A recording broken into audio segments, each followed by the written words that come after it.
An-Nabi Bakrin Siddiq radhiyallahu anhu dawe az-zulumatu khamsun. Dawe Abu Bakar kegelapan itu ada 5. Iki mergo Abu Bakar wong saleh, nek kegelapan yo luwih akeh. Dadi ora pati apal nek jumlahe akeh ora pati apal. Roe muk pira? 5. Nah, zaman akhir ora terima 5 ribuan napa? Ribuan. Nomor 1 hubud dunya. Seneng dunya. Seneng dunia macam-macam, seneng pangkat, seneng apa saja yang tidak mengantarkan ke akhirat. Iku darani napa? Dunia atau apa saja yang murahan iku darani dunia. Kalau terangno definisi dunia, dunia kata dana ya dunuan. Ana sing ulama nasrib sangka dania, dania terus ditakhfif hamzah dadi daniah. Daniah terus ditakhfif hamzah dadi ya daniyah. Daniyah terus ngikuti wazan fu'la jadi dunya. Jadi anggar barang sing hina iku jenenge napa? Dunya. Utawa barang sing dekat iku jenenge dunya. Mergo maknane dunya iku saiki, dana iku maknane dekat. Akhirat nanti. Srungokno wae kok kowe suwe-suwe paham. Sehingga sesuatu yang tidak murahan kayak sujud, kayak sedekah, kayak ngaji iku ora dunya. Ini kesaksian akhirat. Sehingga ketika Ibnu Khaldun itu Allah itu ngeritik dunia ya yang perlu dikritik. Bahkan kadang akhirat pun dikritik pangeran. Swarga pun kadang dikritik pangeran. Nak wayai perlu dikritik. Karena ada konteksnya. Ada apa? Konteksnya. Misalnya begini. Saya punya kitab namanya Khilyatul Auliya atau Baqatul Asfiya. Saya sampai sekarang belajar kitab itu terus. Ini sekitar 14 jilid. Ini kitab indukan Ihya. Saya berkali-kali ngomong di mana-mana. Imam Ghazali dalam hal manaqibul akhyar, sejarah orang-orang pilihan itu nginduk kitab nama Khilyatul Auliya itu 14 jilid. Dalam ilmu tasawuf beliau nginduk kitab jenis Qutil Qulub, ini karangan Abu Thalib Al-Makki. Dalam fikih tentu beliau nginduk gurunya Imam Haromen.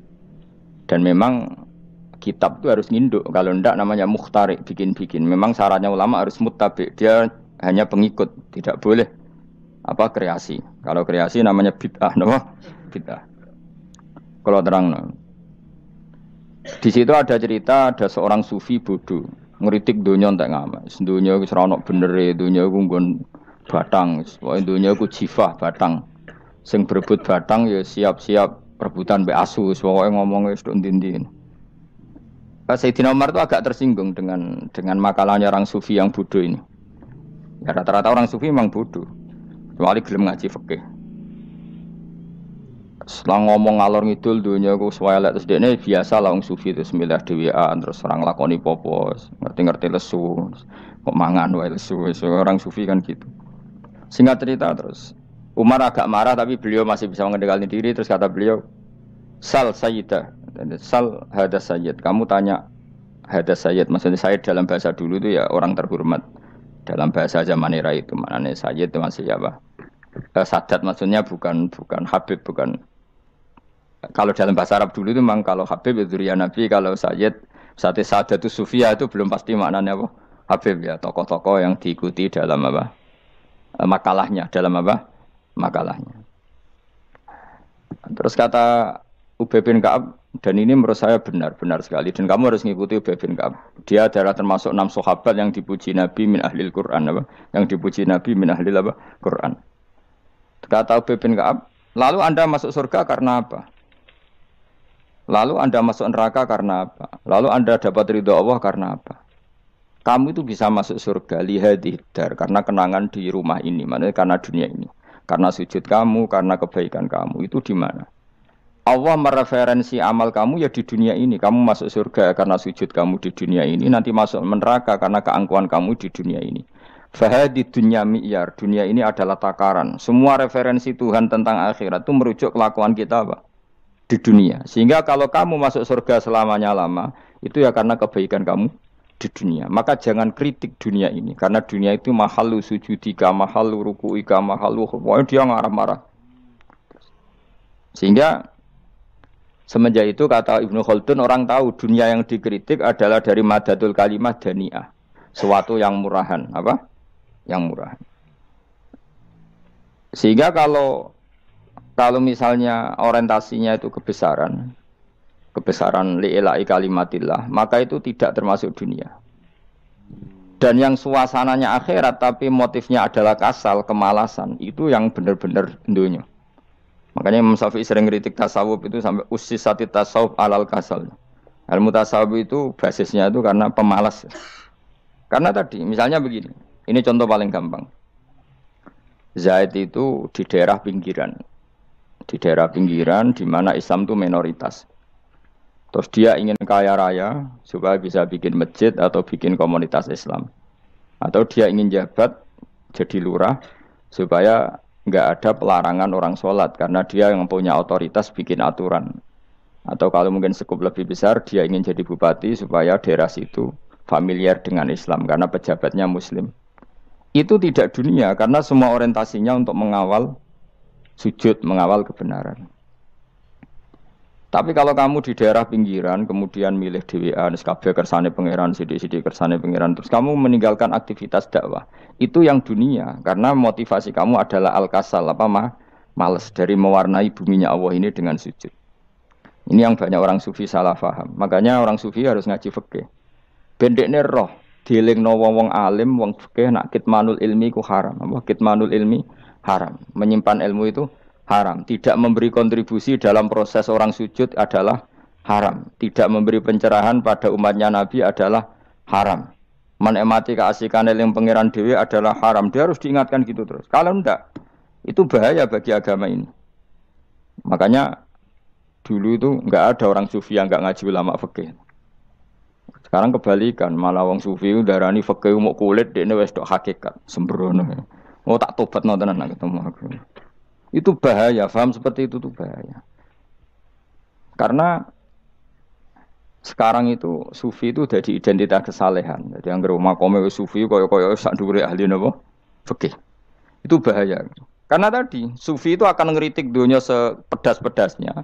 Kemudian ujung-ujungnya meninggalkan dunia, kemudian happy-happy asik pangeran dewean dan membiarkan umatnya Nabi ini berserakan kemana-mana, tidak terlibat sama sekali, tidak memberi kontribusi sama sekali. Cara bahasa gampangannya orang gelem amar ma'ruf, gak gelem nahi mungkar. Tapi bahasa amar ma'ruf nahi mungkar kan saiki dadi gerakan ekstrem. Makanya ora tak bahasa amar tidak peduli, tidak mulang. Mergo saiki bahasa saiki repot terus. Paham ini penting kalau terang. Jadi kalau baleni malih ya. Sing dimaksud dunya ketika dikritik pangeran iku dunya sing sangka kata dani'ah, sesuatu sing murahan, sing enteng, sing nafsu. Iku jenenge napa? Dunya, napa?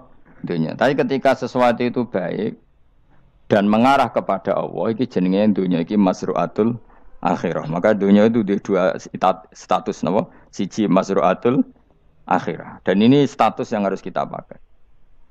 Makanya kata Imam Ghazali itu, kowe nak randi duwe sak penat-penate urip terus merasa enggak punya kenikmatan, datang saja ke kuburan dan yakinlah semua yang sedang mati keinginannya hanya satu, ingin kembali di dunia dan memperbaiki amal-amalnya. Berarti dunia adalah segala-galanya bagi orang yang sudah mati. Ya, orang yang sudah mati itu cita-citanya satu. La'alli arji, semoga kita kembali ke dunia. Untuk apa? Untuk membenahi semua kesalahan yang pernah dilakukan zaman yang dunia. Terus kamu ingat, fa'ana fid dunya. Ya Allah, alhamdulillah sekarang masih saya di dunia.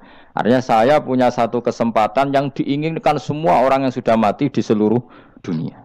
Lalu malah wali anu urip malah kepengen nang mati. Saking kakean kasus ini, apa? Kakean apa? Kakean kasus. Makanya di sini sirinya para rasul, para nabi itu sering donga Allahumma tawil umrona, sehingga banyak orang soleh mendoa supaya panjang apa?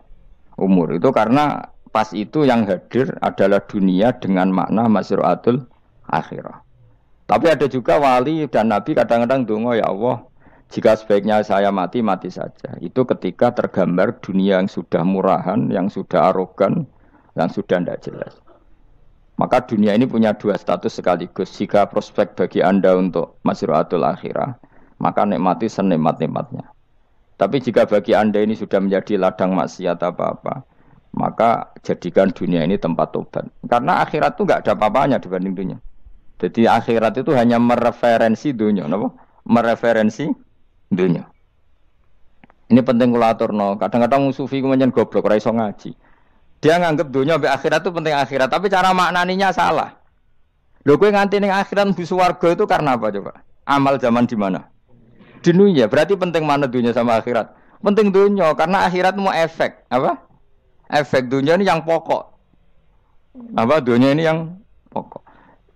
Kalau Allah kan cara ngendikan tidak seperti itu. Allah cara ngendikan gini loh. Akhirat, maksudnya walal akhiratu khairul laka minal ula gini. Sesuatu yang berorientasi akhirat dan kemudian menjadikan kamu nyaman di akhirat itu khairul laka minal ula, itu lebih baik ketimbang dunia. Ora kok kowe nak ning dunia nak sepemelek ning akhirat apik ora ngarang ngono, nak ning dunia melek ning akhirat luwih parah. Kayak melaratem cek ngene iki kan. Tapi kan cek iso ngopi, cek iso mangan tengkleng. Coba ning akhirat gak iso blas. Dunyel-unyel malaikat ngawur. Gayamu bareng melarat iso ning dunia lara lah nak ning akhirat penak. Aku yakin ora luwih lara, tak jamin. Ngeraine kan ketara nak ngono. Keliru omongan aku ning dunia lara lah sementing ning akhirat penak itu ndak bisa. Kowe nyifati dunia nggon lara iku serapati ridho mbek pangeran.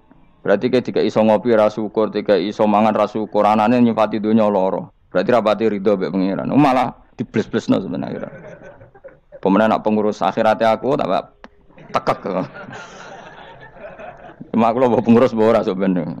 Tapi gak ada rencana daftar jadi panitia apa? Akhirat. Tapi kira tak syafaat ya ambiarno karena ini penting kalau terangno. Makanya Imam Syafi'i masyhur makalah beliau tentang fikih dan tasawuf itu. Nggih saya kutip ya, dan saya memang saya hafalkan terus makna teman. Faqihan wa sufiyan fakun laisa wahida fa inni wa haqqu wa iyyaka ansahu. Terus kata beliau mensifati orang fikih fa hadza qasin lam yazuk qalbuhu tuqa. Wa hadza jahulun kaifadul jahli yasluhu, itu masyhur. Di dunia ini identitas di dunia kita, dunia ulama itu hanya dua. Kalau enggak sufi ya faqih. Kamu jangan jadi salah satu. Faqih adalah orang sing qasin, itu qalbuhu qasin, hatinya itu keras, atine atos. Lam jadu qalbuhu tuqas, gak ditakwa blas. Wong faqih ora ditakwa blas, gak diempati blas. Tapi orang sufi itu wahada jauh ini malah geblek blas, malah parah meneh. Sing sitok atos atine sitok geblek dari Imam Syafi'i itu. Kena protes berarti Imam Syafi'i aja protes aku. Kenapa begitu? Misalnya gini orang fikih. Kalau bapak nyontohkan tuh gini. Orang fikih itu punya aturan. Misalnya kalau ruko tidak begini enggak sah. Sujud kalau enggak begini enggak sah. Salat kalau tidak begini enggak sah. Oke, aturan itu baik. Tapi punya keangkuhan berpikir. Misalnya ada orang desa terbelakang. Misalnya ini pedalaman Gunung Kidul, Kulon Progo. Ada orang yang ditobatkan orang-orang sufi. Orang sufi itu ya sing rodok goblok-goblok itu. Misalnya nobatkan. Enak wae wong fikih melok nobatno tapi tahu-tahu bilang ini salatnya enggak sah, rukuknya enggak sah, Fatihahnya enggak sah. Jare sing sufi, wah semane nobatno ora iso salat apa ora disahno. Si sufi ya goblok pisan, ketika ngawal si ajudannya tadi salat enggak dikawal. Sehingga banyak aliran di Jawa salat ala kali Joko ya ono Fatihah mau meneng tok. Sitok sujud tok. Jadi ini sitok atas atine ora gelem bina tapi muni rasa. Sisi tok goblok, ora tahu nerusno pembinaan. Akhirnya ya mandek ning satu kesalahan dan diwaris ya bergenerasi-generasi. Makanya kata Imam Syafi'i itu sitok goblok, sitok atas saat ini. Jadi kamu jangan jadi salah satu itu. Makanya kamu aman karena kamu ndak sufi ya ndak fakih. Makanya enggak masuk enggak masuk yang dikritik Imam Syafi'i. Kamu sufi ya ndak, fakih ya ndak. Makanya kalau Imam Syafi'i ngeritik itu, tapi alhamdulillah saya ndak dua-duanya. Ya ndak sufi, ndak fakih. Karena orang sufi itu kalau ditelusuri itu memang kesalahannya terlalu banyak. Kecuali dia mau ngaji fikih. Kenapa? Kecuali dia mau ngaji fikih. Kayak tadi misalnya, sampai Imam Syafi'i zaman itu duka yang menghentikan usisat tasawuf alal kasal. Ilmu tasawuf itu dibina. Itu berdasar kemalasan. Loh, saya punya teman sufi banyak. Saya ini kiai loh. Punya teman sufi banyak. Tekon nggon kula, Gus, donya wis rusak, sementing sakniki wis ngatah-ngatahno istighfar. Memangnya kita bisa diistighfari pangeran, disepuro pangeran ketika kamu orang alim ndak mulang? Memangnya kowe iso disepuro pangeran ketika kowe sugih ra zakat? Memangnya kowe iso disepuro pangeran wis kere ra nyapu masjid teko Jumatan, bareng ngrokoke diusep-usep ning pojok masjid bar mulai. Enak wae. Ana keran coplok istibarno. Memangnya kamu bisa jadi orang miskin seperti itu kemudian dimaafkan Allah? Ndak bisa. Kamu harus terlibat dalam proses sholat. Wis kere ya urun gawe kran, misale ora ngono ya urun masjid ya nyapu-nyapu, sing sugih ya urun dhuwit, sing alim urun mulang. Kok enak. Dunya mbok anggap rusak terus kabeh dhewean. Menengi sampean ke dhewean neraka ora tak baturi ya ngono. Ndak bisa, sufi seperti itu ndak bisa, tuh kriminal. Malah Imam Syafi'i dalam satu makalah kowe esuk tasawuf, awan wis rondok ngene. Saking ekstrimnya beliau. Nah, kenapa Imam Ghazali muji orang sufi? Kitab-kitab Risalah Kusyariah muji orang sufi itu sufi-sufi yang koyo kowe. Sufi-sufi yang belajar fikih, napa? Sufi-sufi yang masih mau belajar fikih. Kok enak. Jadi sufi itu maknanya sidik-sidik. Zaman wis rusak itu tidak seperti itu. Nak rusak ya amanat pengiran kon melok dandani.